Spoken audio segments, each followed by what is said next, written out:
We're going to get started here, so if everybody can get their seat. We got some votes coming up here shortly, so we're trying to get as much in as we can before those votes.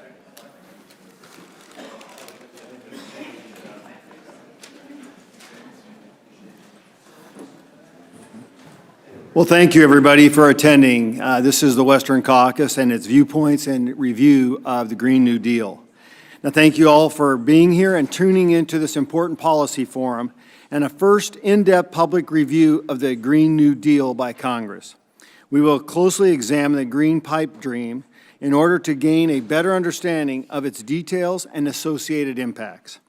Witnesses and participants will discuss how a transition of this magnitude might occur, analyze how the proposal will be paid for, and the associated costs, and review the overall feasibility of the Green New Deal. The Green New Deal's impacts on jobs, society, the environment, the economy, as well as our agriculture, energy, and transportation sectors will also be considered. The forum will function like a congressional hearing, and according to rules of that decorum, we will not tolerate anyone being disrespectful. Each witness giving testimony will be given up to 5 minutes for their remarks. Each member in attendance will have 5 minutes for remarks and questions for the witnesses. Due to some members' busy schedules and time constraints, we may yield to them out of order as they arrive. Further, due to the number of folks participating and the limited amount of time, we will have to enforce the 5-minute time limits very closely, so please pay attention.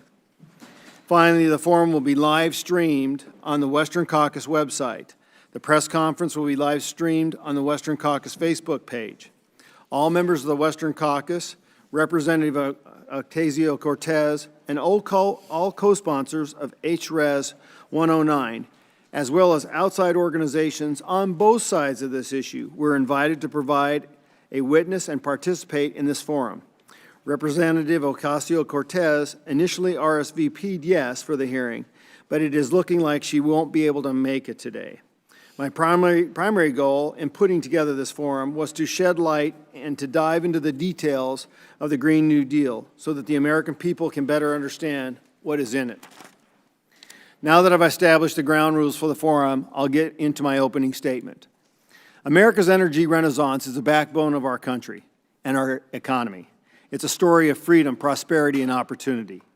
After decades of reliance on other countries to meet our energy needs, the U.S. Energy and Information Administration projects that America will export more energy than it imports starting in 2020.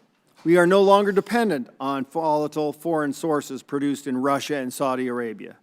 Recent innovation and technology improvements associated with fracking and horizontal drilling have allowed shale resources previously deemed uneconomical to be developed and are the main reason the U.S. was the world leader in carbon emissions reductions in 2015, 2016, and 2017. That's right, fracking, demonized by the environmental extremists without justification, has proven to be the best energy solution for our environment. Abundant oil and natural gas has reduced electricity bills. Bills kept gas prices low and provided the largest share of U.S. electric power generation in recent years. The oil and gas industry supports more than 10.3 million jobs and nearly 8% of our economy. The United States is the world's top energy producer, and the American dream is thriving. January 2019 saw the 100th consecutive month of positive record jobs growth in America, the longest period of continuous jobs growth on record. The U.S. job market is strong, and in December, employers posted 7.3 million open jobs, a new record. Despite Americans' energy renaissance and the aforementioned emissions reductions, we continue to hear hyperbolic statements about pending climate catastrophe and the need for radical change to stave off future disaster. The Democrat socialists pushing the Green New Deal want to get rid of all energy sources except wind, solar, and batteries by 2030. How are we going to do this when wind and solar only produce 7.6% of our energy or electricity in 2017?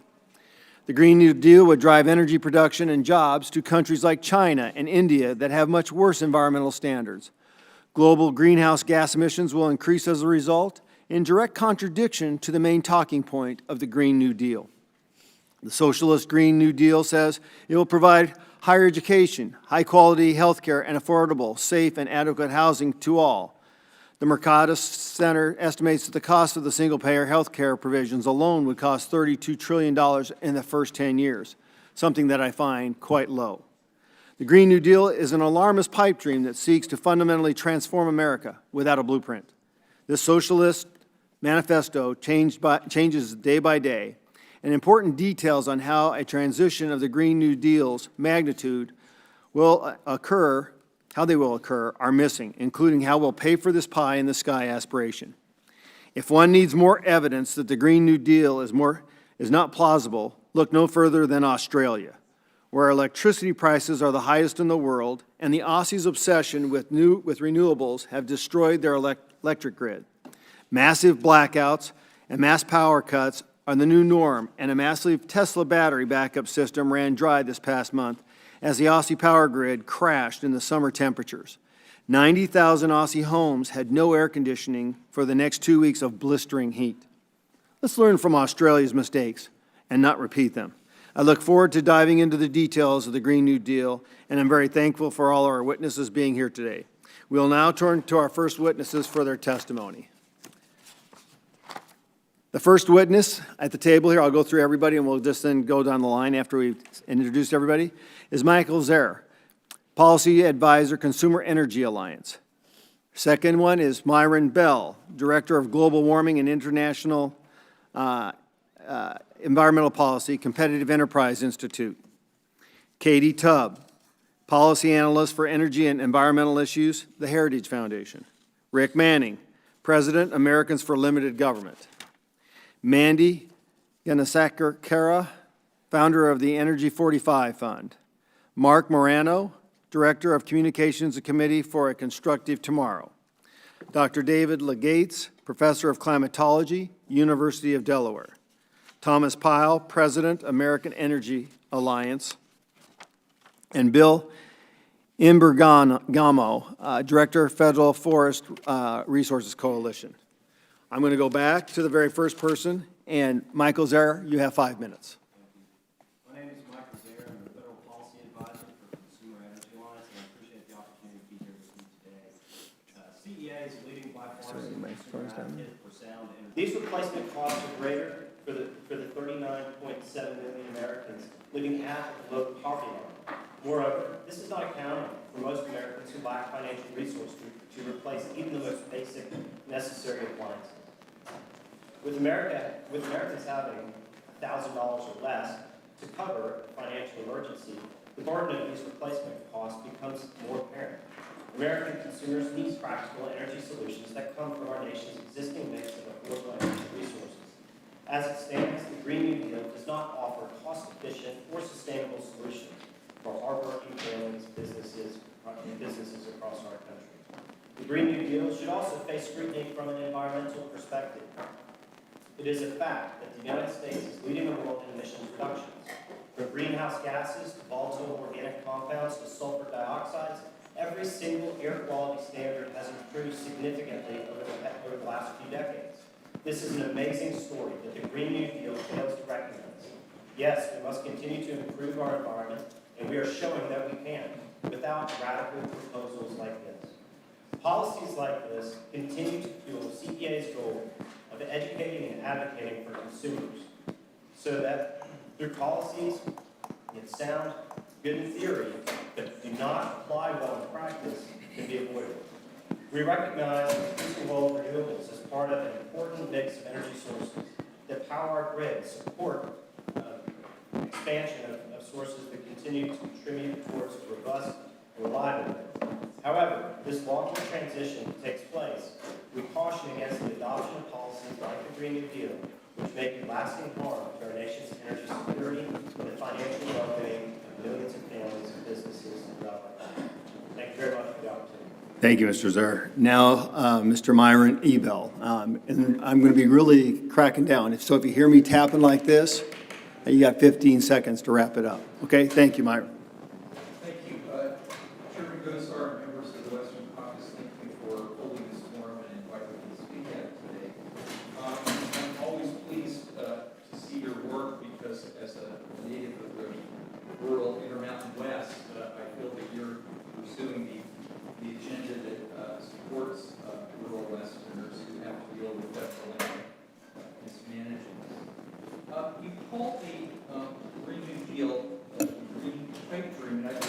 suggest that's clever, but it's far too positive. Pipe dream is something that might be, you know, a nice fantasy or something pleasant to contemplate.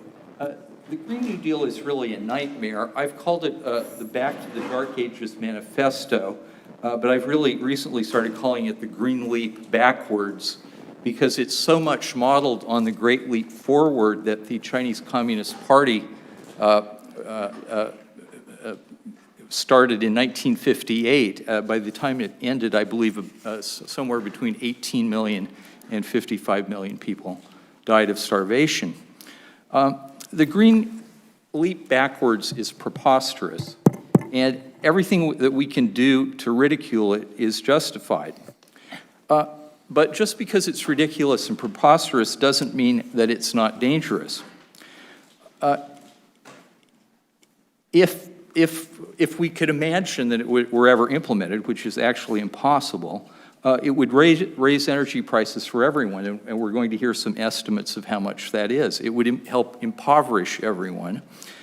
But it's an especial assault, not just on Americans in general, but upon rural Americans. Rural Americans use a lot of energy because they move stuff around, they make stuff, they grow stuff, they dig up stuff. They have to have big rigs because of the climate that they're in, whether it's the Arizona desert or a winter where I'm from in Eastern Oregon. You have to have a four-wheel drive vehicle. As you know, electric vehicles lose their charge in cold weather very quickly. I don't see being up in the mountains with an electric pickup truck. I don't see farming with an electric tractor or mining with electric mining equipment. I mean, these things are just ridiculous. But the other part of the Green New Deal that's so dangerous for rural Americans is this idea that we're going to put windmills and solar panels everywhere. And we're going to have transmission lines everywhere to connect them because the wind doesn't blow where New York City is or Los Angeles is. So is there anything in the Green New Deal that says we're going to respect the rights of rural Americans? Well, yes, there's window dressing, there's language, but in fact, if you tried to have a crash program to build windmills and solar panels, local people wouldn't have a say in whether there were going to be wind farms or solar panels there. They'd just be told, sorry, we got to do it. It's to save the planet. We don't care what health problems those wind farms bring to those local people in rural areas. And as you know, there are a number of studies, and I'd be happy if you haven't seen them to send some of them to the Western Caucus. There have been a number of studies of the terrible health impacts of living near a wind farm. Now, I think the other danger of the Green New Deal that I'd like to focus on is the fact that by expanding the political spectrum of what's in the debate, it's moving the debate left, and it's creating a very large space for a certain class of people, many of them in the Republican Party, to start talking about how we need to have moderate solutions or reasonable solutions.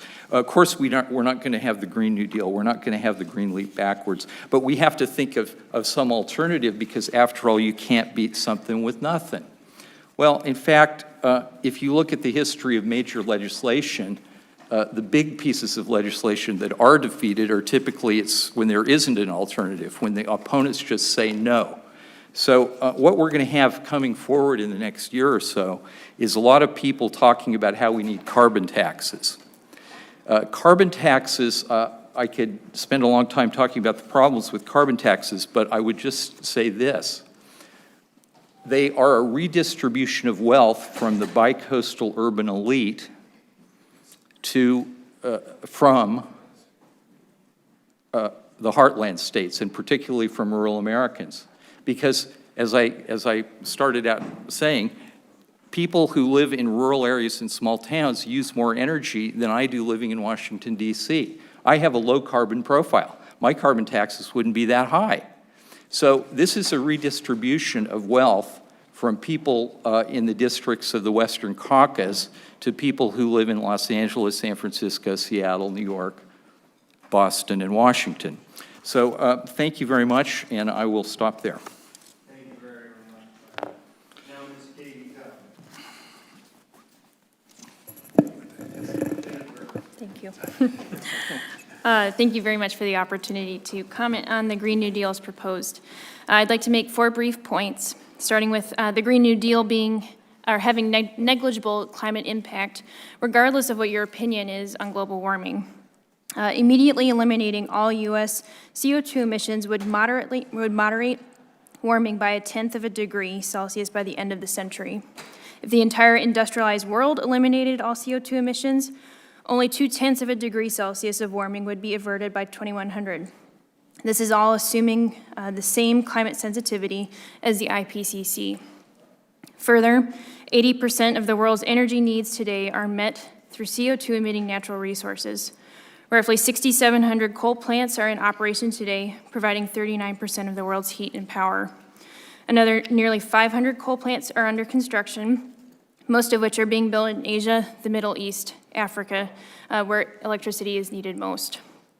Rather, I think the Green New Deal's energy proposals are better characterized as a stimulus package for renewable energy technologies. If it were serious about reducing CO2 emissions from the electricity sector, nuclear would be front and center. However, earlier fact sheets rejected this option. Secondly, it's hard to estimate costs of an aspirational resolution. However, I think we have some benchmarks. Regardless of the total expense of investing in new infrastructure, there would be wider costs to the economy. And the Heritage Foundation has modeled the economic effects of a $37 per ton carbon tax that increases gradually. This would be a fraction of the energy proposals that the Green New Deal proposes. Heritage economists use the Heritage Energy Model, which is a derivative of EIA's NEMS model. Each analysis found an average shortfall of hundreds of thousands of jobs, with peak year unemployment eventually reaching over 1 million jobs lost, half of those jobs being in manufacturing. Over 20 years, total income loss would be tens of thousands of dollars per household, and aggregate GDP loss would be over $2.5 trillion. For perspective, energy subsidies with direct impact on the federal budget totaled $15 billion in 2016. The American Recovery Act devoted $90 billion in clean energy investments and tax incentives. Global investment in renewable energy was $333 billion in 2017. Total revenue from U.S. electricity sales was $390 billion, and the U.S. national debt is over $22 trillion. Third, the Green New Deal's energy proposal is ultimately self-defeating, not only because it would have no impact curbing global temperatures, but also because it would increase the injustice and unfairness it purports to eliminate. Affordable, reliable, and widely available energy is essential to lift people out of poverty and into better, healthier standards of living and economic opportunity. The role that fossil fuels have played in making people's lives easier, healthier, and cleaner is undeniable. The Green New Deal would hinder access to these affordable energy resources for the poorest people and countries, energy that ultimately may be able to make them more prosperous and therefore more resilient against natural disasters. Last, the Green New Deal corrodes representative government. While the proposal remains vague as to what mechanisms would be used to reduce greenhouse gas emissions, it clearly envisions implementation at every level of government as a duty of government. Representative Ocasio-Cortez did not trust her state government to draw up a deal with Amazon. American taxpayers learned that they could not trust their government with a $535 million loan guarantee to Solyndra and dozens of other companies that received Recovery Act funding. Conservatives and liberals rightly decried the Trump administration's proposal to bail out coal and nuclear plants. Why should Americans then believe their government could be any more successful in delivering a multi-trillion-dollar plan? The problem, though, is not just the abuse of tax dollars, but more broadly that policies like the Green New Deal empower bureaucrats and lobbyists to make decisions for Americans, power that is consistently abused. However, Americans should have full hope in the dispersed creativity, grit, and innovation of people to solve problems. Global warming is no exception. For example, it's by this creativity that fears about overpopulation have not materialized. Less than 1 billion people live in extreme poverty today, even as population boomed to 7.6 billion. There are many reasons for this, including advances in agriculture and affordable energy. American farmers today feed a population twice as large as in 1949 on less acreage. The number of people without access to electricity fell below 1 billion for the first time in history. In short, I think Congress does not owe people more free stuff, as the Green New Deal promises, but rather the dignity of genuine independence and self-determination. Thank you.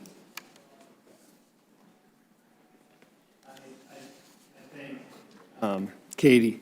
I'm going to go with one more person. Rick Manning, you're up.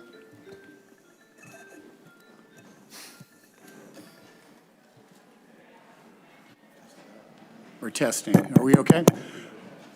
Thank you, Mr. Chairman and Western Caucus members, for the opportunity to testify here today. I'm Rick Manning, President of Americans for Limited Government.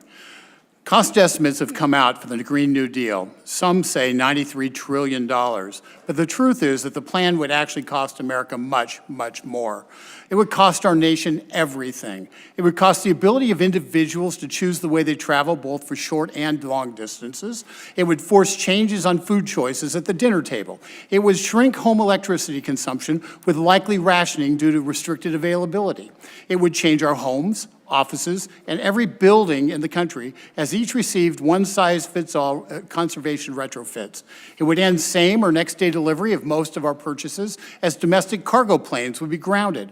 The plan requires a complete federal government takeover of virtually every aspect of the economy, ending individual free market choices.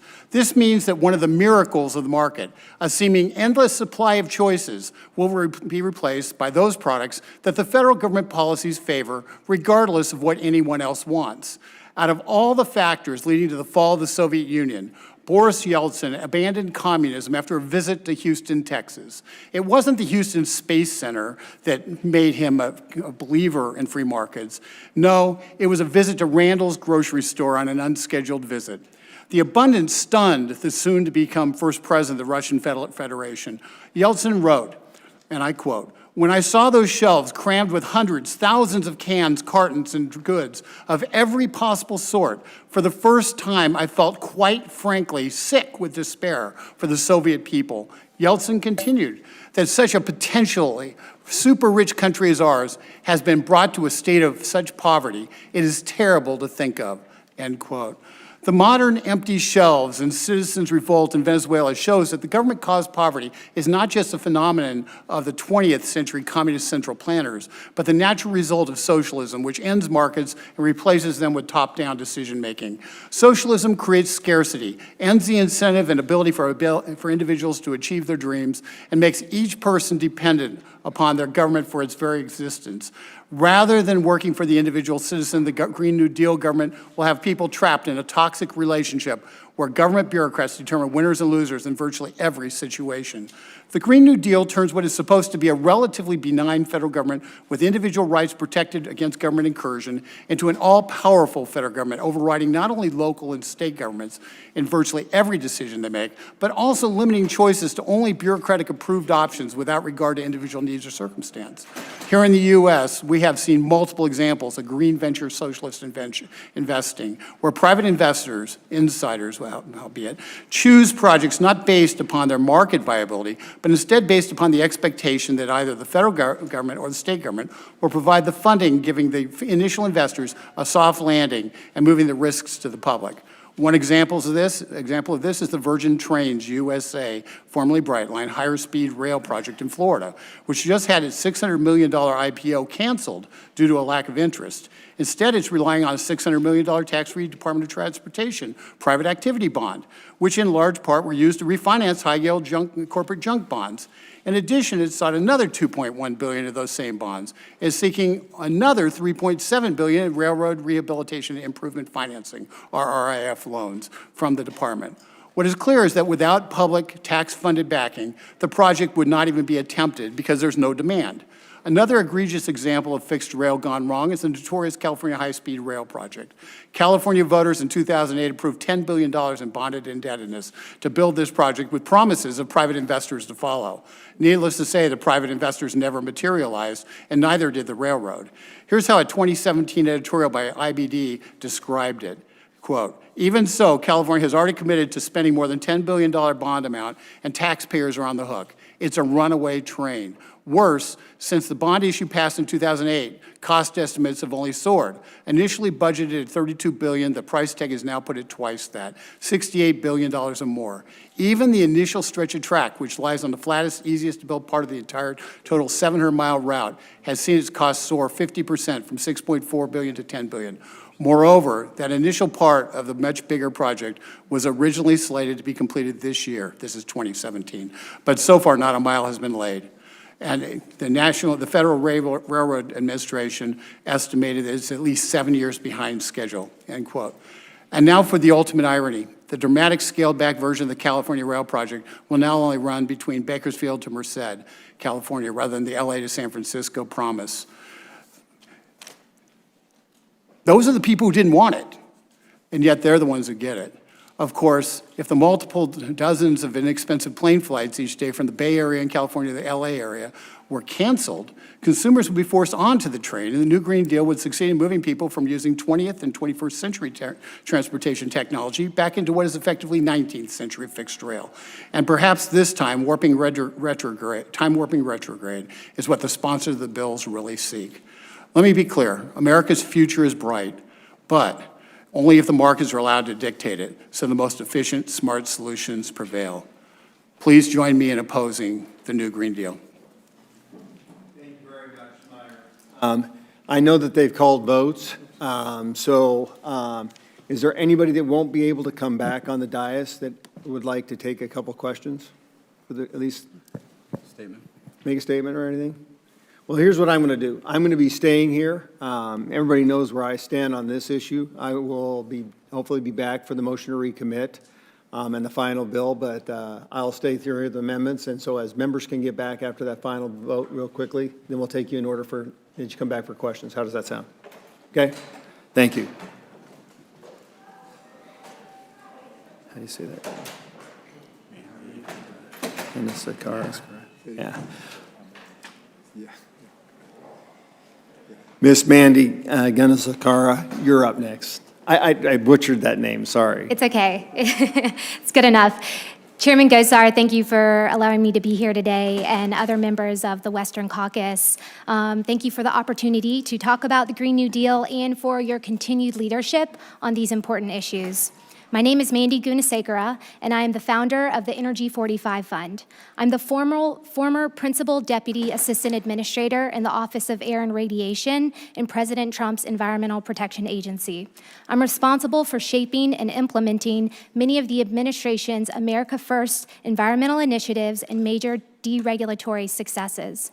Across the administration, President Trump's deregulatory agenda has saved hardworking Americans $33 billion and unleashed a new wave of optimism. President Trump has created 5.8 million jobs since January 2017, including 18,500 manufacturing jobs a month. 3 weeks ago, I officially left EPA and established the Energy 45 Fund, which is a nonprofit organization dedicated to educating the public, thought leaders, and policymakers about the many energy, economic, and environmental successes of this administration. Before I expand on those many successes, let me talk about why we're here and the Green New Deal. The Green New Deal is not a serious proposal. It reads like Karl Marx's Christmas list and is a Soviet-style central planning document calling for a government takeover of the agricultural, transportation, housing, and healthcare sectors. Perhaps most problematic is that it actively seeks to limit competition and eliminate free markets wherever possible. These are two principles that have been a key driver of America's economic prowess. This type of socialism is no longer found among the far left, but has made its way to the center of the modern Democrat platform. The modern Democrat Party, led by the likes of Representative Alexandria Ocasio-Cortez, Kamala Harris, and Cory Booker, are so committed to undermining, discrediting, and destroying President Trump, they are willing to obliterate the entire economy and millions of jobs in the process. A recent estimate that was alluded to earlier by a former nonpartisan Congressional Budget Office director found that the price of the Green New Deal ranges from $51 trillion to $93 trillion. This breaks down to about $600,000 per family over the life of the deal, or $65,000 per year. It's clear this is the work of big city Democrats who don't know what it's like to make ends meet in rural America. In my home state of Mississippi, the Green New Deal puts in peril the entire shipbuilding industry, which employs 26,000 hardworking Mississippians. It also takes away the ability of some Mississippi families, including my own, to raise cows as a form of supplemental income. Now, much of the recent focus has justifiably been on the problems, the consequences of the Green New Deal, including its exorbitant costs, lost jobs, and whether it would actually improve the environment. Routinely overlooked is that the entire premise of the Green New Deal ignores the United States' current standing and leadership on environmental issues today. Not only are we taking proactive steps to improve the environment and lower emissions, we are doing it better than anyone else in the world. The United States has the cleanest air on record, having reduced 6 key pollutants by 73%, while growing the economy by 230% since 1970. Additionally, energy-related carbon dioxide emissions fell by 14% from 2005 to 2017, while the rest of the world increased their emissions by 20%. On a per capita basis, emissions are at their lowest level in nearly 70 years, thanks in large part to fracking and abundant natural gas.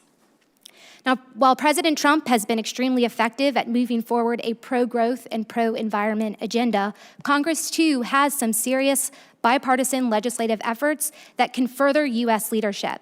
These include legislation like Senator Barrasso's Utilizing Significant Emissions with Innovative Technologies Act and other efforts to improve the federal permitting process that encourage investment in the latest and greatest industrial technologies, as well as efforts to protect and build out our nation's nuclear power plants.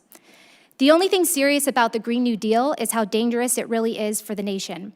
For those willing to set aside politics, Congress has an opportunity to work collaboratively with President Trump and focus on solutions that enhance market-driven innovations without limiting our position as an energy superpower. Our entire economy is built on successful production, efficient development, and the affordable use of fossil-based energy resources. The path of the future is not to shut down the use of these resources, but to continue to develop them in the cleanest, most efficient way possible and share these innovations with the world. Thank you. Thank you. I want to thank the Western Caucus for having me here today. My name is Mark Morano. I'm the publisher of ClimateDepot.com and the Committee for Constructive Tomorrow, also the author of The Politically Incorrect Guide to Climate Change. I've been in the climate battle here for almost 20 years, fighting what I see as an anti-science agenda. And the Green New Deal, everyone seems to, especially in the mainstream media, they all seem so enamored, like, wow, isn't this exciting? The millennials are behind it. We have this new plan. I'm here to tell you today that there is nothing new or green or anything other than a raw deal about this.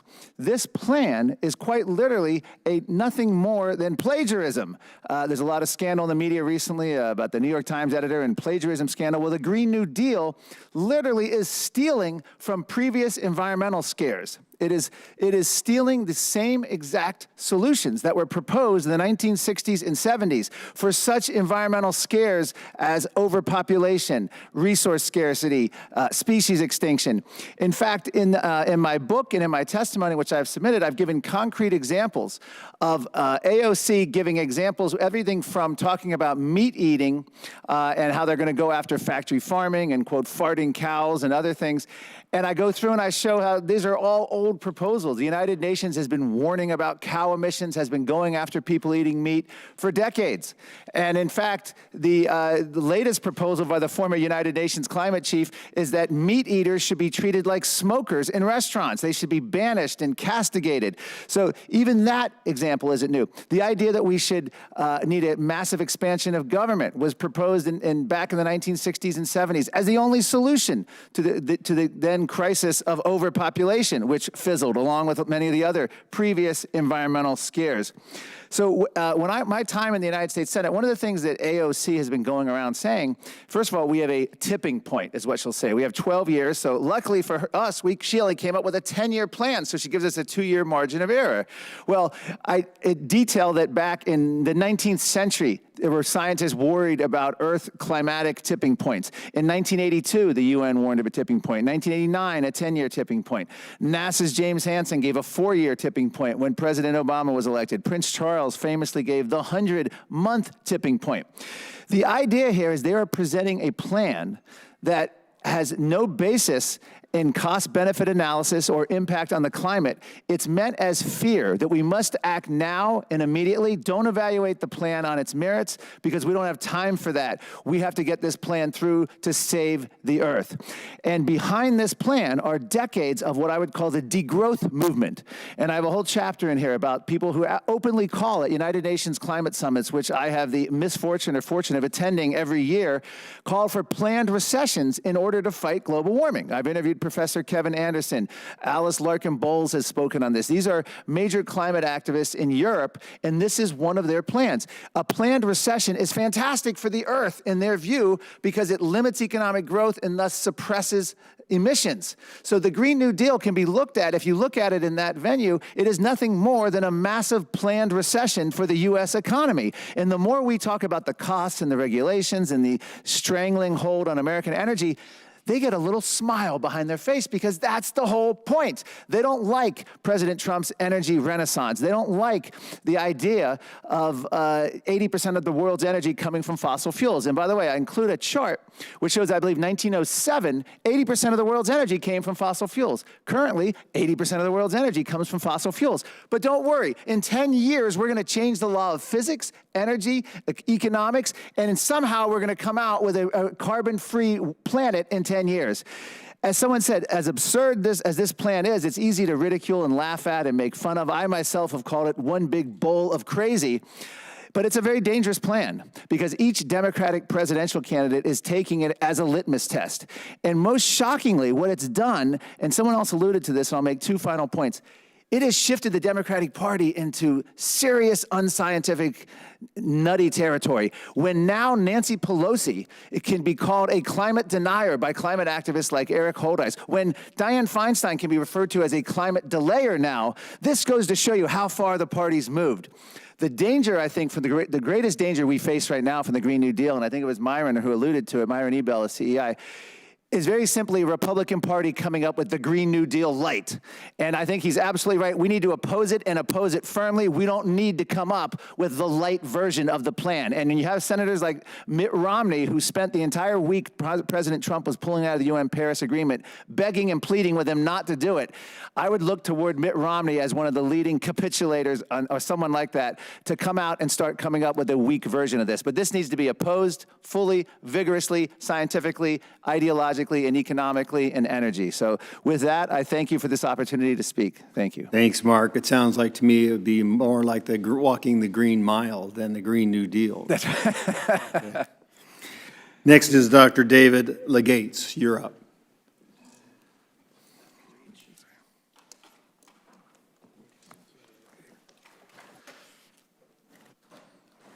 Okay?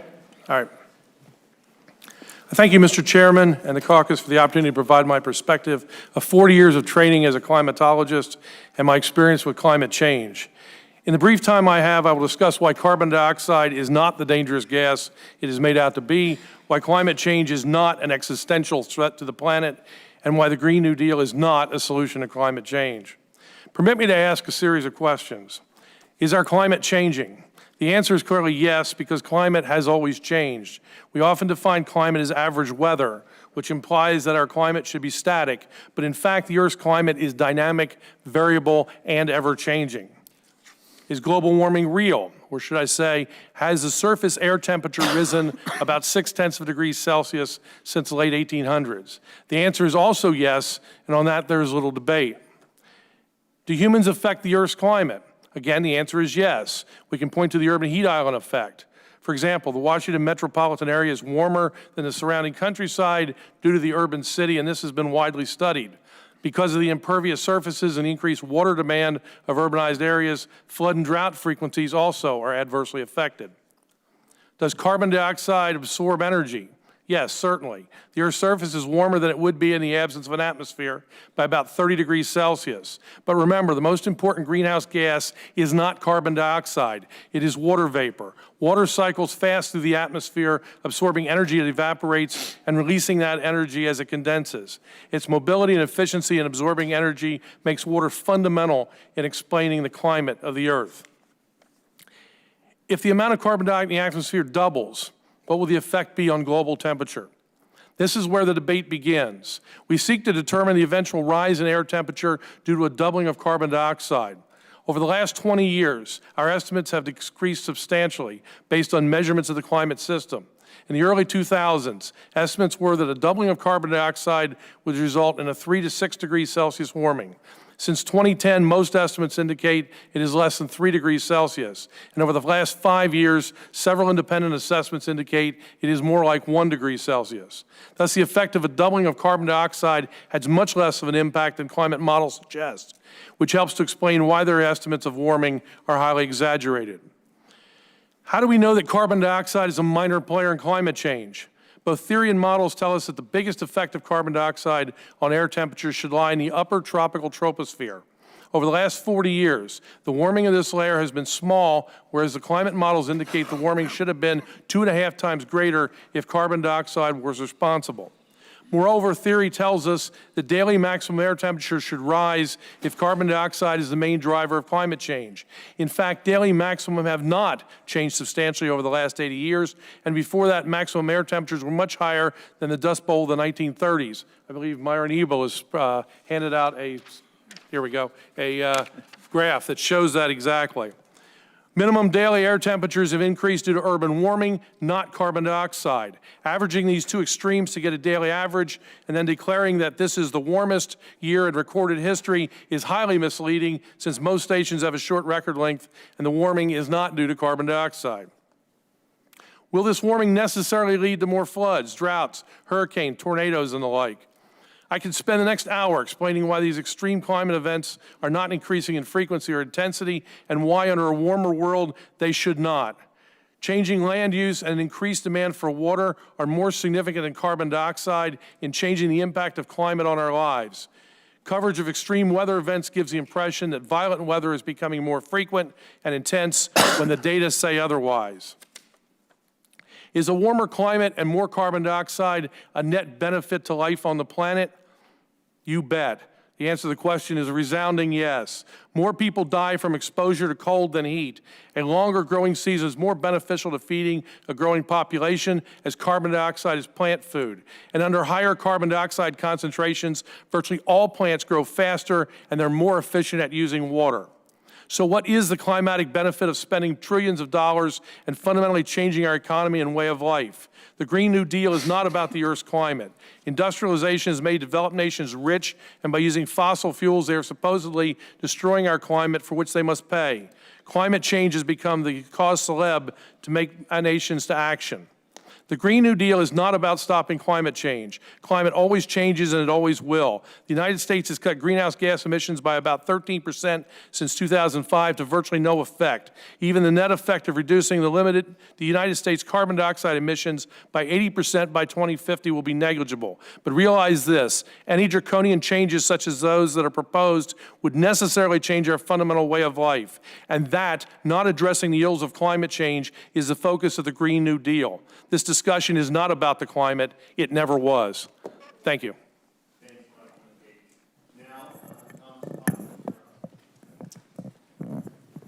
Thank you, Mr. Chairman. My name is Tom Pyle. I'm the president of the American Energy Alliance. We advocate for free markets and affordable energy for American consumers and businesses. As a former staff director of the Caucus, I truly appreciate the active role you're taking on this issue and a number of important issues to the West.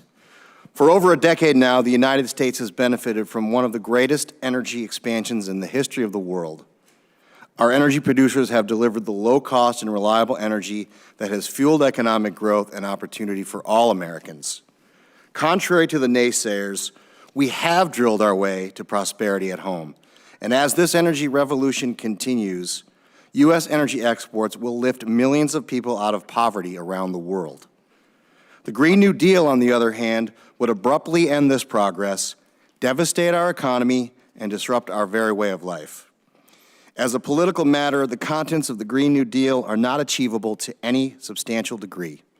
The resolution conjures up false hopes and ignores several political realities.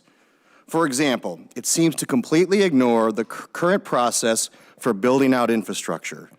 The resolution ignores the immense challenges that come with working through the NEPA process, which can delay projects for years and even decades. For the record, I'm completely in favor of reforming NEPA, but refusing to even acknowledge these hurdles is to ignore reality and makes it impossible to take the Green New Deal's policy proposals seriously. The Green New Deal takes a flight of fancy in the technical realm as well. The resolution asserts a series of endpoints for the electricity, transportation, and industrial sectors without any seeming awareness of the absence of known technologies to achieve them. The resolution's goal is to, quote, transform the transportation sector, illustrates this point. Replacing all vehicles in the U.S. with electric cars might theoretically be possible, assuming a willingness for the government to confiscate personal property, but it is certainly not possible in a 10-year time frame given the restraints of EV technology and scalability. Additionally, as if it needs to be said, there's no technology currently in existence to replace long-distance travel by aircraft. The suggested alternative, high-speed rail, can never hope to match air speeds, and even if the land for construction could be seized, mostly in the West, and the massive electricity demand of high-speed rail could be met, all one needs to point to is California's high-speed train to nowhere to see the folly of this idea. In short, we don't have the technical capability to do what the Green Deal purports to mandate, certainly not in 10 years, and most likely not in my lifetime. Now, granted, I am a bit older than AOC. Finally, and perhaps most importantly, the economic indignity of the proposal is so far-fetched that it won't ever be achieved. Even an attempt to phase out natural gas, coal, and oil in the next decade would drastically increase gasoline and electricity prices. This obviously would hit the poor and those on fixed incomes the hardest, as energy constitutes a much higher percentage of their household budgets. Some have estimated the cost of implementing this far-reaching proposal in the multi-trillions of dollars. Suffice it to say, there is simply no economic logic to this. The economic contradictions found within the Green New Deal further expose that the whole proposal is nothing more than a green activist manifesto rather than a serious economic program. But there is nothing aspirational about making false promises to the very people proponents of the Green Deal claim to be helping. In fact, it's immoral. In conclusion, the Green New Deal is unnecessary, illogical, and immoral. Thanks to innovation and technology, our domestic energy producers are delivering low-cost energy to millions, increasing well-being and economic opportunities for all. At the same time, the United States has achieved emission reductions unmatched by any other country in the world. The only thing the Green New Deal could possibly hope to achieve is to lull policymakers into accepting less draconian, but certainly damaging policies like a carbon tax or a cap-and-trade program as, quote, reasonable alternatives. Hopefully, thankfully, as your leadership here demonstrates, that will be as hard a sell as the Green New Deal itself. Thank you. Thank you so very much. Now we'll go to our final witness, Mr. Bill Imbergamo. Thank you, Chairman Gosar. My name's Bill Imbergamo. I'm with the Federal Forest Resource Coalition. And I'm a little bit of the odd man out. I'm not an energy policy expert like my friends up here, but my members buy, harvest, and process timber resources from national forest and BLM lands, and they process those into products Americans use every day, including lumber, paper, and biomass energy. And we're dependent upon a natural resource that's under some degree of stress, some of which is related to climate, but a great deal more is the result of negligence from passive management. The significant decline in timber harvest from the national forest has left many of them in an unhealthy condition. They're not only sequestering far less carbon than they should be, they're at risk of catastrophic fire that can release a significant amount of greenhouse gases. In fact, last fall, the Interior Department said that wildfires in California alone emitted over 68 million tons of CO2, on par with electricity generation in that state. Some older studies say that wildfires account for about 6% of U.S. emissions in total. And in 2017, a UC Davis researcher showed that wildfires equaled emissions from that state's considerable vehicle emissions category. These fires are correlated with increased summer temperatures, lower humidity, and prolonged drought. But it's important to realize that these conditions don't become critical until they are imposed on unmanaged, overstocked forests that are susceptible to carbon-releasing insect outbreaks and wildfires. The Forest Service has designated over 85 million acres under authorities provided in the 2014 and 2018 Farm Bills as being at elevated risk of wildfire and insect outbreaks. These stands have, by and large, grown up in the last 30 years since timber harvest plummeted in the name of species conservation.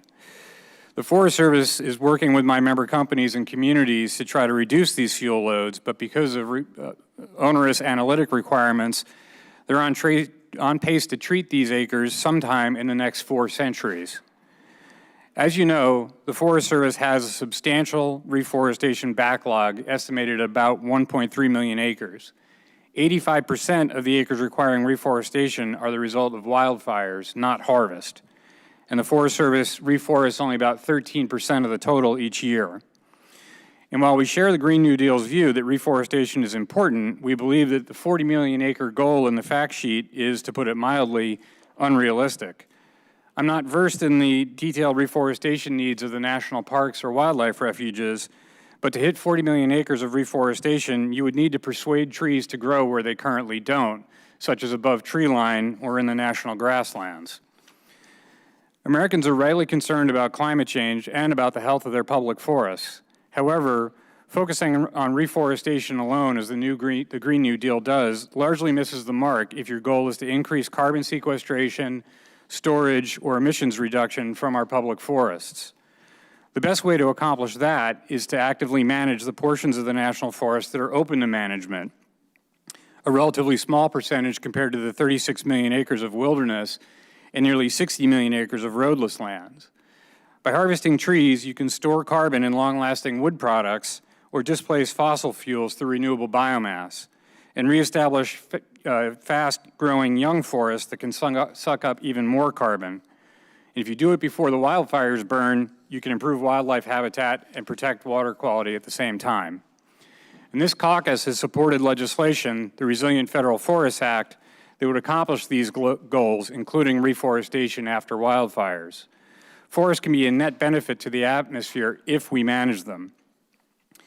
Lastly, as I said, I'm not an energy policy expert, as most of the folks up here are. The Green New Deal envisions a complete decarbonizing of the U.S. economy in a decade by a mobilization led top-down by the U.S. government. You'll forgive me for pointing this out, but given recent performance, many Americans are skeptical of the government's ability to organize a 2-car parade, much less lead such a mobilization. Much as the Stone Age didn't end because we ran out of stone, the age of fossil fuels will end when we find something better. The private sector is engaged in a full-tilt effort to find that alternative, and they're doing so in response to market demand. Renewable energy investments have grown 6-fold in the last 15 years. Better to encourage that than to lead a mandated mobilization. And forests can be part of that solution if we let markets find the way. Thank you. Thank you so very, very much. So I'm going to come right back to you, so keep the microphone handy there. For a lot of the people that are watching here, most people don't understand what carbon dioxide actually does in the process of photosynthesis. Can you give us a quick synopsis of how plants utilize carbon dioxide? It's food. They take it on, and trees store it in the woody stem of the tree for longer than perennials and crops, but they also suck carbon dioxide out of the air, releasing oxygen in the process. So let me ask you one more question then along those lines. So if we were to put these trees with perfectly distilled water, would they grow well or would they be anemic? I'm not sure. Well, if they're distilled, they don't have very much nutrients, particularly Right. in the water. No, that's true. Yeah, so most people, I mean, when we see people talking about this Green New Deal, the basic sciences are missing out of here. That's what I see over and over and over again. And you brought up the fact that if we start to look at healthy forests, which has been one of my big deals, the gentleman from Arkansas has been a big push in this, is that it's the biggest carbon sequestration trap that we've got. Can you address that just a little bit? Sure. You know, the reality is the national forests, because we stopped harvesting largely in the 1990s, primarily for several listed species, several different flavors of spotted owl along the West Coast and some other species in the interior, harvest fell by over 80%. In some regions, it was as much as 90%. And we made the decision to suppress wildfires.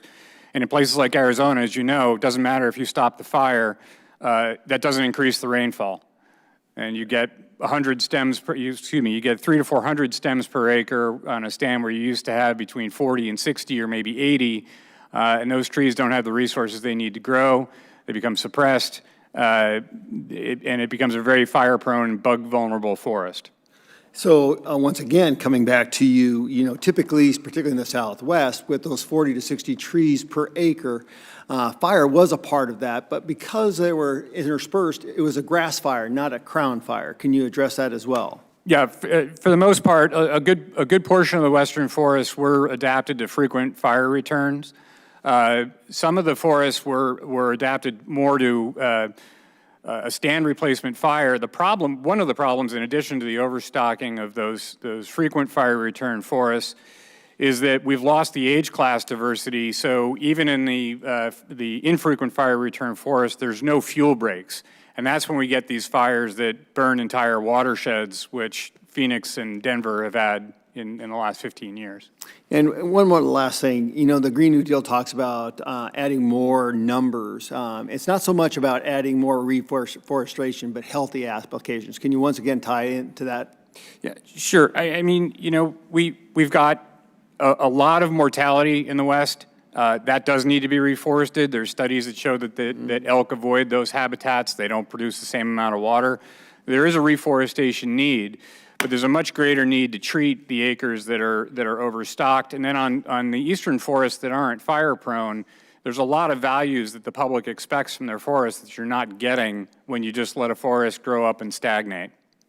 Well, and last but not least, you know, you alluded to some of these stands, congestion stands. We didn't even have those facts right. It predisposed certain other owls over the species we were trying to protect. So pretty devastating along those lines. Michael Zare, can you talk to me a little bit about the energy, and particularly intermittent energy versus baseload energy? Sure, there may be others up here that are more experts on that, but in the case of intermittency, when you're talking about wind or solar, the challenge there is that the electrons are available when the wind blows and the sun shines. From Consumer Energy Alliance's perspective, we support affordable, reliable power, and without massive availability of batteries, that intermittency can cause challenges on the grid. From our standpoint, from CEA, we love wind, we love solar, we'd like to see it develop. We like all forms of energy. From a consumer standpoint, whether it's nuclear, coal, or wind, we want them all competing. We want to see technology moving ahead. We want them competing aggressively because that will drive down cost, and ultimately that's good for families and farmers and small businesses. Actually a market that actually works, right? Yes, sir. All the above. Now you testified that some of the costs of the Green New Deal to the average American would be $155.5 billion to rip out and replace furnaces, $50 billion to replace water heaters, $11.9 billion to rip out and replace gas dryers, $26 billion to rip out and replace stoves. This doesn't sound like an investment, does it? No, it would be very, very costly. That's one of the reasons the Green New Deal is so concerning to us, and why, while we are nonpartisan, we are very concerned about proposals like this. They educate the public in a way that we think is destructive and harmful to families and small businesses. Those are real costs. Those are the real consequences of policies like this. And those are things that we hope that as you and other policymakers look at policies for our energy future, you consider the impacts on real families and consumers. Well, once again, I'm going to touch this again. We've got presidential contenders talking about that this cost is really a return on investment. You know, it doesn't make much sense because can you tell me how this is actually going to bring money back? If it's a return on investment, we're putting money in and we should be getting something back. Can you tell me how that would actually work in the business model? I can't, sir. I'll be honest with you. That's what I thought. I didn't think the person who brought it up actually had signed both sides of a paycheck. So, Myron, in your testimony, you mentioned how unreliable our energy grid would be if we relied completely on renewables, particularly when they don't want to invest in rare earths. You know, they want to be subservient to China. You know, that's who dictates most of the rare earth applications. And then in my opening testimony, we talked about Australia. For example, how do you think people living in the upper Midwest would have fared early this year when they had the polar vortex? Well, Chairman Gosar, these are very interesting questions because we find that weather does have consequences, and cold weather has really severe consequences, and we saw that with the polar vortex. We're seeing it with the massive snowstorms in California and the Northwest now. There was a train in Western Oregon that was caught for 41 hours because of a snowstorm south of Eugene, Oregon. Eugene had the biggest snowstorm that it had ever had this week. Only 10 inches, but for Eugene, that's a lot. That's like, 4 feet in my part of the world. So when the wind doesn't blow, and I think when you look at the figures that are going to be coming out of the first of the winter for the wind industry, income is going to be way down. And the reason is because the winds haven't been blowing nearly as much this winter as they normally do. And so if we have a wind-based electric grid and a solar-based electric grid, we're going to have this is going to be a problem. And I would go back to what a British minister in a Tory government said some years ago. We're just going to have to get used to using electricity when it's available. And we see the consequences of that in places like India, where billions of people not billions, 1 billion people have either no electricity or very little electricity because the electricity is off for days at a time or hours at a time each day. So I think that these kinds of realities are the sorts of things that dreamers don't think about, but consumers and citizens won't tolerate. So also, could I have 2 items that I'd like to hand to you for the record, if I could. Sure. Which I forgot. Yeah, without objection, so ordered. Once again, Mr. Ebel, when the wind blows, and particularly there are certain, when it gets too high, they can't function either, right? Most people don't understand that, you know, when you have gale force winds, you don't get the turbines turning, right? Yes, and of course there's, I think probably other people know the mathematics, but as the wind picks up, you get a lot more electricity from 20 miles an hour than you do from 10, but once you get up to around 35 miles an hour, they have to turn them off. I remember a few years ago they built a wind farm on the north end of the valley that my family live in eastern Oregon, and later that fall, one of the turbines came apart, and the blade was found in a farm. A farmer actually was sitting on his porch, and he saw the blade coming at him. It came more than 1 mile and landed in front of his house. Now, you know how big these things are. So people say that coal-fired power plants have environmental impacts. People should look at the environmental impacts of wind farms that kill millions of birds and bats every year, just with the number of wind farms we have today. Wait till we have 20 times or 40 times as many wind farms. Of course, as I've said in my testimony, this can't possibly work. Because, first of all, the wind doesn't blow in the summer. Warm temperatures, I think David Gates could talk about this. I mean, warm weather, when the poles are warmer, we don't have big storms and we don't have a lot of wind. And so how are you going to power an economy in the summer when the wind isn't blowing? Well, you've got a lot of sunshine, so you can have electricity during the day, but what are you going to do for 7 or 8 or 9 hours during the night? So I think these are the kinds of practicalities that don't seem to concern people who live in urban fantasy zones. Well, I think you end up like what happens in Venezuela. Right. So, Dr. Legates, I make the comment over and over again. My dad is actually a geologist. You know, climate has changed from day one and will continue to change. All we have to look back is look at the fossils, look at the stratas of the Earth. You know, when you start looking at plate tectonics, molten mass of magma that we sit on, an elliptical orbit that we're on, we don't sit perfectly spinning around. Of all the things and around, particularly a molten mass I call the sun, what has the biggest effect to our weather? The sun has a definite effect on our weather. That's why we get difference between summer and winter. In fact, that's one of the first things I start with in my climatology class is we talk about astronomy, which, you know, for the first week or two, people are wondering, you know, I thought we were talking about climate and we're somehow out in space. But the reason is the energy gets to the sun differentially because the Earth is tilted on its axis, because it orbits about the sun, and all that makes it an interesting thing to study, but the starting point is the sun. And 99.999% of all the energy in the climate system originated with the sun. So that's why we start there. So when we see solar flares, they definitely have a huge impact on us, don't they? They would have a much bigger impact if they were coming right at us. That's one of the concerns with if we get a solar flare directed right at us, we could get an electronic discharge, an EMF discharge, which could create serious problems. But it does show you that the sun is a much more active sun at the time you get lots of things going on in the sun. Now, some proponents of the Green New Deal basically talk about the huge loss of property and stuff from some of the storms.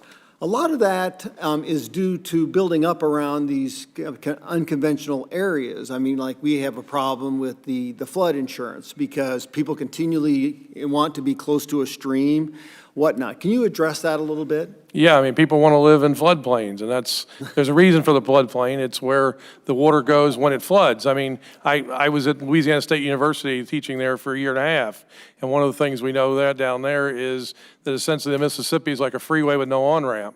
The idea is the water isn't allowed to flood like it normally does so that the sediments continue to compact.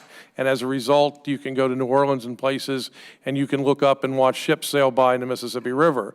The problem is rivers such as the Comeat and Amite River aren't supposed to flow, or they're supposed to flow to the Mississippi, but we force them to flow backwards. And generally, when you've got a river flowing about 200 miles and it has a fall of about 5-6 feet, it's not going to flow very rapidly. So you've got compressing settlement, you've got low-lying areas. Because of all that we've channelized the Mississippi, you lose a lot of wetlands. So it's not really, sea level rise is not the issue there. It's sediment compaction. And lastly, is it really a big problem for slightly warming the Earth? I mean, we've been able now to feed, at this point in our history, in the world's history, there are very few people that are not fed. So the greening of the world actually is helpful. Would you agree? Yes. In fact, the civilization has generally done better with warmer temperatures. I mean, we can go back to the periods, the Dark Ages was a colder period. Civilization developed during the altithermal. We had the Enlightenment of the medieval warm period, things that have happened in the late 1900s were with a warmer period. Hopefully that will continue because colder periods are generally harder on civilization and harder on the people that are living. One more thing. In the 18 and 1900s, did we have some mini ice ages during that time? Well, we called it the Little Ice Age. It wasn't really an ice age. It was sort of little cold period, but that doesn't have the cachet of Little Ice Age. But yeah, it was generally colder, and we know that because we have writings of Thomas Jefferson and a lot of other people that are talking about how our summers are no summers. Things are getting, just colder than it was when I was young. Some of that was actually directly dependent upon massive volcano eruptions. There was a lot of volcanoes, yeah, particularly 1816 was the year without the summer, because there was a major volcanic eruption of Tambora. Thank you. Mr. Pyle, we know that almost two-thirds of the CO2 emission reductions from 2006 to 2014 came from fuel switching to natural gas. While the U.S. has benefited from cleaner burning natural gas here at home, nations such as China and India continue to drive emission increases abroad. We know that demand for natural gas is growing in China, which has recently become the world's top importer of natural gas. Meanwhile, here in the U.S., we have become the leading producer of natural gas, and U.S. LNG export capacity is on track to double by the end of 2019. Does it make sense for the economy and the environment for us to supply nations abroad with high demand for natural gas with this resources so that they can reduce emissions with clean natural gas that we have produced safely and under strict environmental regulations here at home?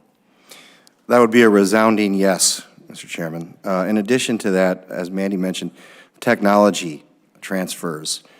We do this better than anybody else. We produce these resources here at home the safest way, the most environmentally sound way. And the more we do here, the less pollution we create from NOx and SOx and other actual pollutants, and we reduce the CO2 at the same time. As I mentioned in my testimony, we have reduced our emissions more than all of these European finger-wagging, virtue-signaling nations about how we shouldn't be pulling out of the Paris Agreement, for example.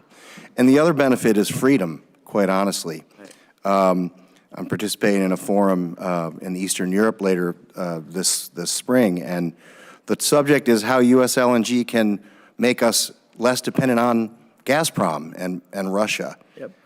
And so there's so many positive implications across the board for the economy, for people, for their pocketbooks, for low affordable energy, to export these resources, to reduce emissions in other places, and finally to reduce the influence of petro-dictators.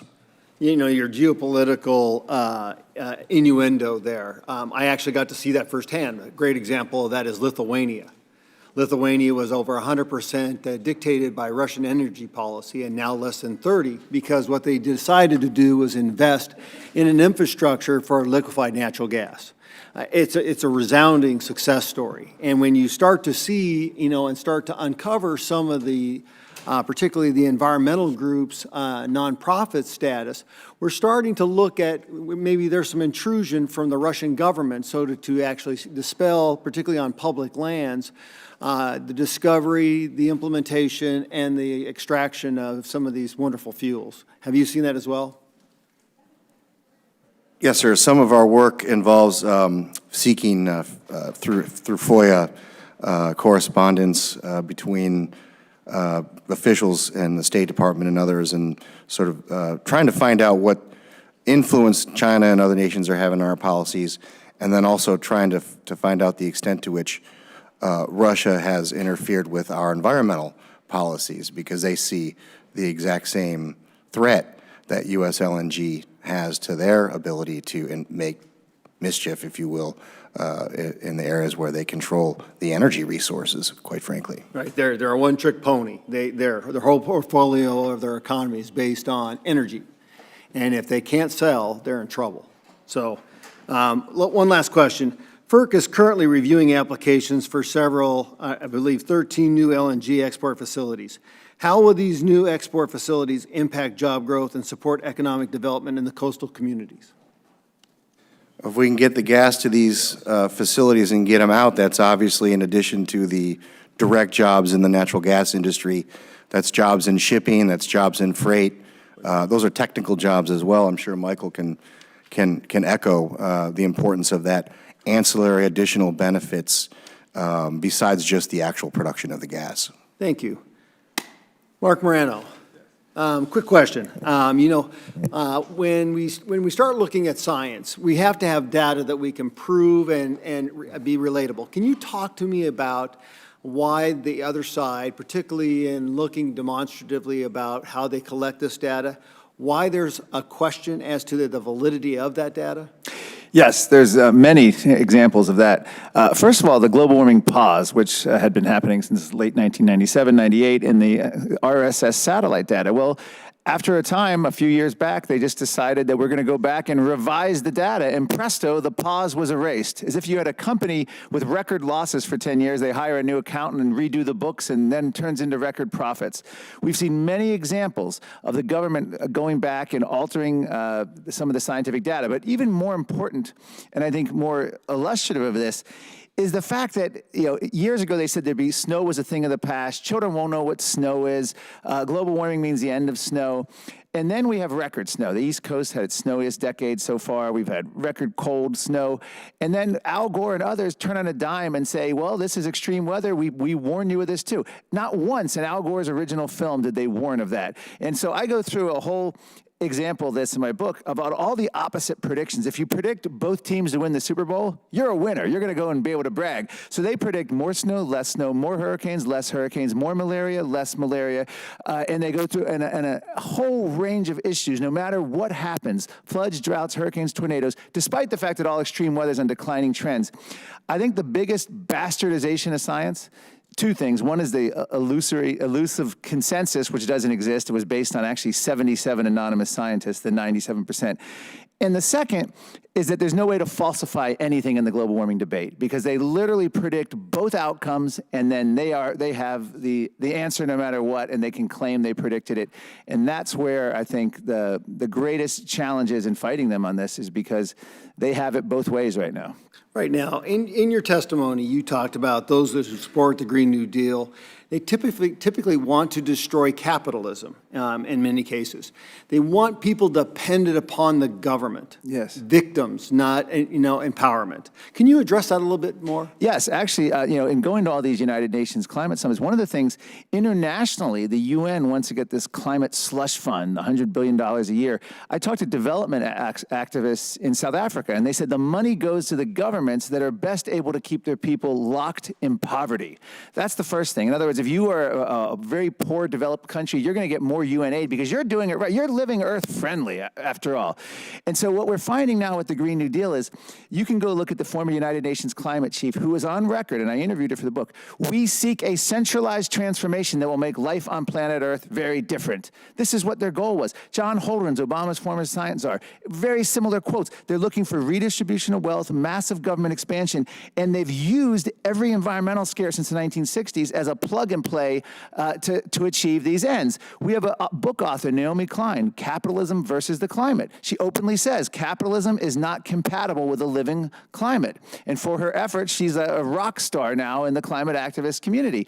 This is their stated goal. So the Green New Deal is just trying to put a new face on 4 decades of using different environmental scares for the exact same solutions. And I interviewed Václav Klaus, the former Czech president, and he warns that since the fall of the Soviet Union and the Eastern Bloc liberation, the greatest threat the West faces today is from what he terms ambitious environmentalism, i.e. climate activist community. And I'm sure the Green New Deal is the ultimate end to that goal. Well, and we also saw the change of the goalpost. Just here 2 days ago, AOC actually talked about we shouldn't be having children. Yes. Probably, another application about how we're bad for the world and this planet. And that's sad, because when you see the empirical rise of ingenuity and ideas and the capitalistic entrepreneurial type aspect, no greater time than we've had right now, where we've seen less poverty, less famine, and such great opportunity. It's sad that people want to destroy something that's been so good. So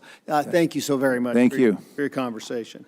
What about Ms. Katie? Yeah.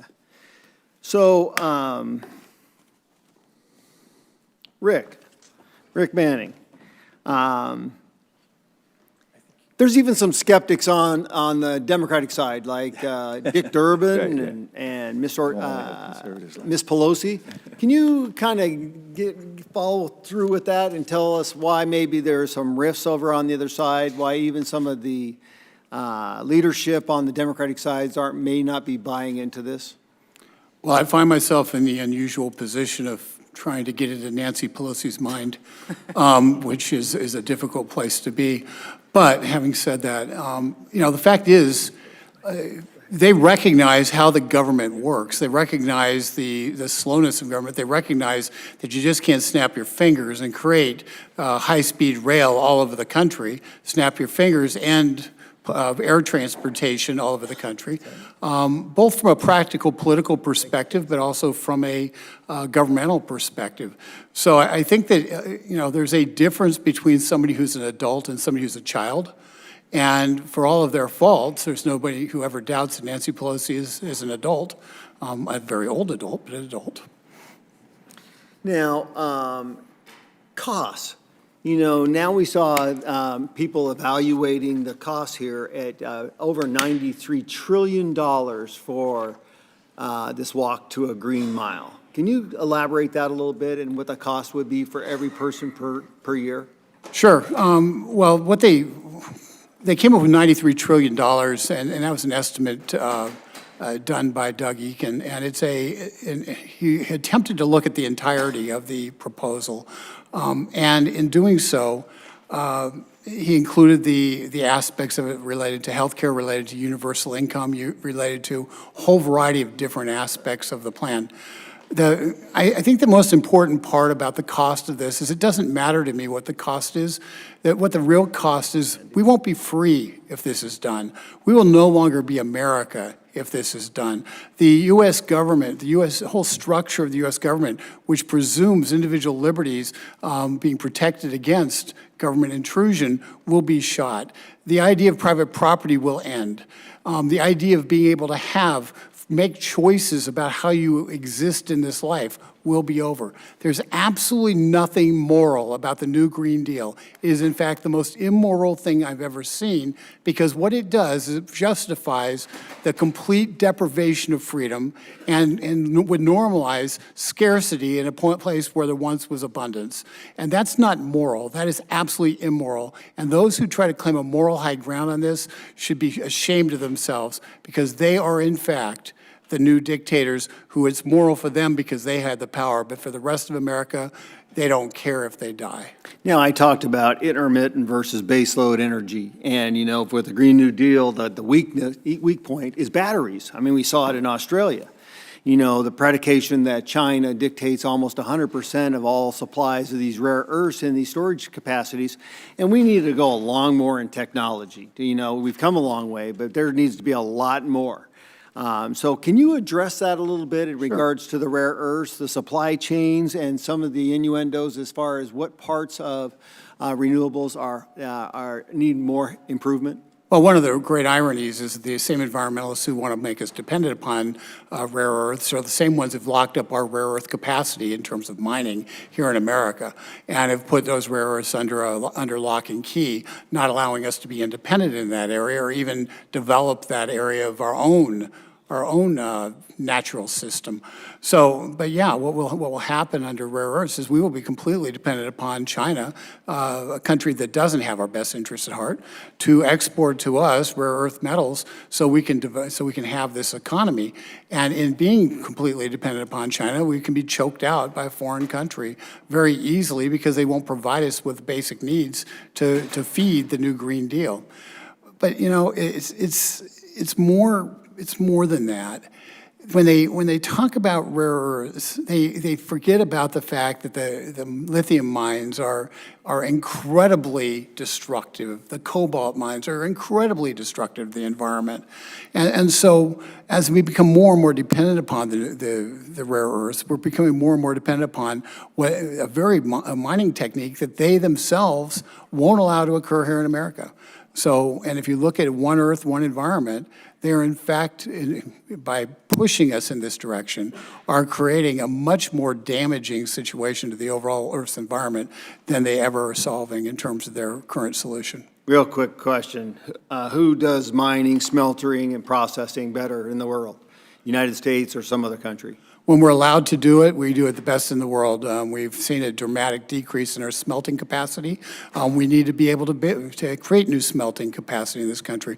The fact is, a lot of mines have to project that they will ship their ore overseas to be smelted so it could be shipped back to us. The fact is, we haven't had a new smelting plant, according to what I've read, for about 50 years. So we need to create and increase our smelting capacity, because when we do things here in America, we do it clean. We do it as clean as possible. And when you want to ask a simple question of CHAOC, what I would ask her is this: do you agree that we should get out of the Paris, with President Trump and getting out of the Paris Climate Accord, because the Paris Climate Accord shifts manufacturing to the dirtiest manufacturers in the world and away from the cleanest manufacturer in the world, the United States of America? Mandy, we're running out of time, so I'm going to try to hit Mandy.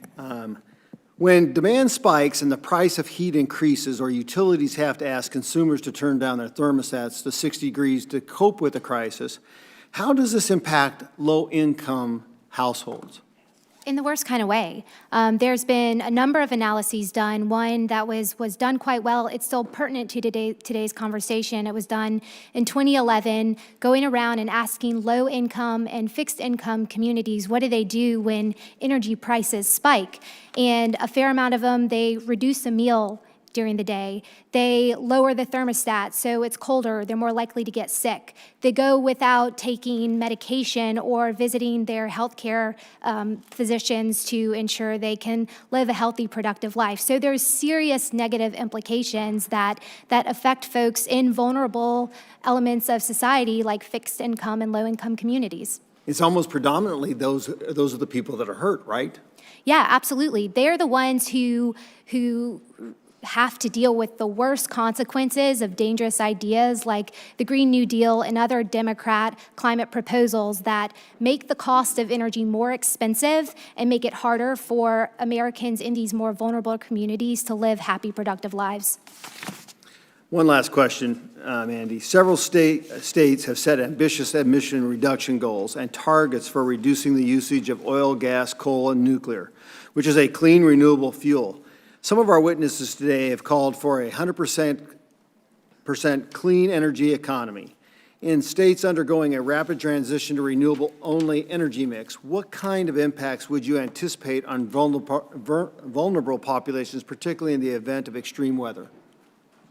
So again, if these type of policies are not well thought out, the vulnerable sectors of the population are the ones who stand to inherit the most harm. And state-based decisions, it's important to work with states because generally the local officials are the ones who know the local demographic makeup, they know the local geographic makeup, and they know the local energy mix, which puts them in the best decision to make smart decisions about environmental protections and ensuring that energy remains affordable and reliable to avoid those type of negative consequences. I'm going to come down to Ms. Katie.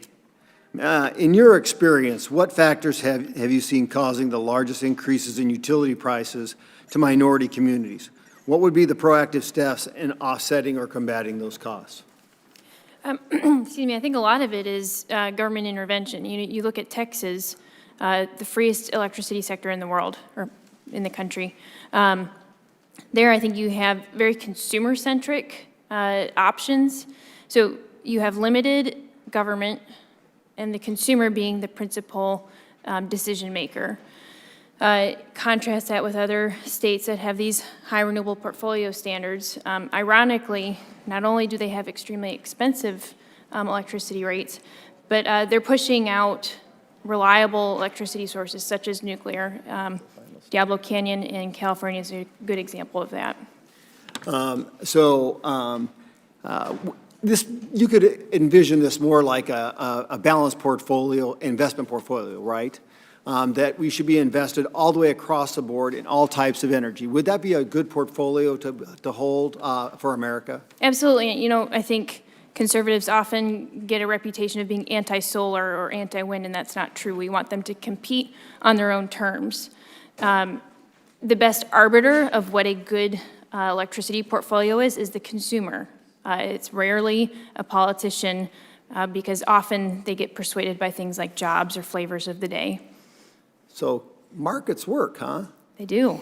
Huh. They're very consumer-centric. Well, maybe that's why we see the other side such in a rhetorical uproar, is because they're losing out in the tribalism, is that more and more people are empowered through markets, through capitalism, through entrepreneurial applications. you see mankind ascend and get better. One last quick question. We're about ready to leave. Today we've heard more about how this socialistic pipe dream seeks to fundamentally transform America. The Green New Deal would provide education, health care, and housing to all. The Mercatus Center estimates that the cost of the single-payer health care provision alone would cost $32 trillion in the first 10 years. I actually think that's pretty low.